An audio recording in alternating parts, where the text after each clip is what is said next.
It's interesting. It's a really interesting thing. I mean, I think from what I know, and I don't know much about, you know, TV. I don't have. I mean, I know people who work in it, but not like closely. But from what I know, there are a lot of genuine, you know, SF fans and you know, SF geeks and so on who work within TV in general and sci-fi. You know, but the channel is, you know, I think kind of embedded in its rationale is an attempt to market itself as the science fiction for people who aren't interested in science fiction. I mean, the thing about sci-fi is that it's no. I mean, the thing is that what they don't realize is that people who are really into SF will read or follow anything, and so therefore they still have the SF audience, and of course they do realize that that's part of their calculation.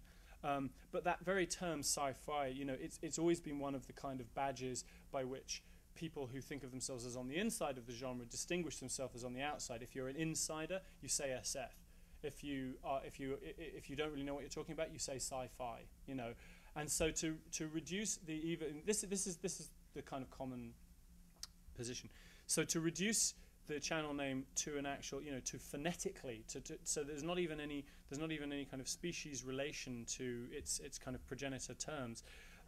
I don't think it's coincidence. I think the people making that decision are precisely people on the inside. I think they know perfectly well what they're doing, and I think one of the things they're doing is essentially trying to kind of sort of not scare the horses and so on, because if you said SF, most people wouldn't know what it is, and if you said science fiction, it sounds too kind of committed somehow, whereas sci-fi is just two, you know, that's two syllables, that's not, you know, but I mean, this is pure speculation. I don't, you know, I'm not on the inside. I don't have any ins there.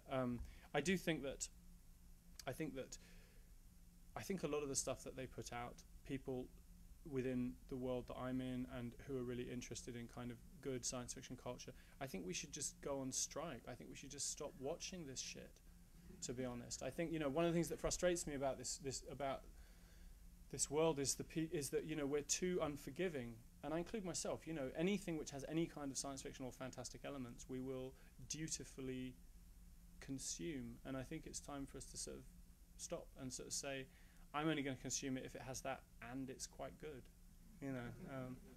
But anyway, I mean, sorry, it's a long-winded way of saying I don't really know, I'm afraid.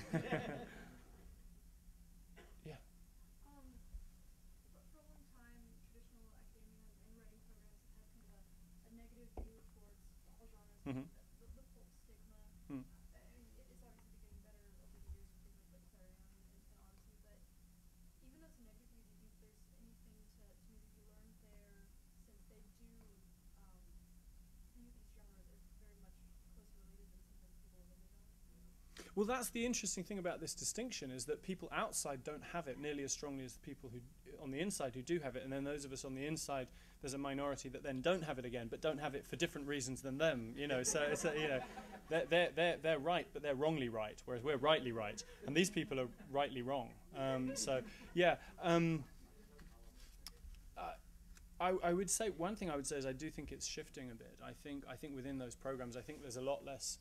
I think there's a lot more open-mindedness to genre at the moment, similarly to what was being said over here, than there has been for a few years. So I think anyone who wants to write within a generic tradition, this is probably quite a good time to be associating with that sort of stuff.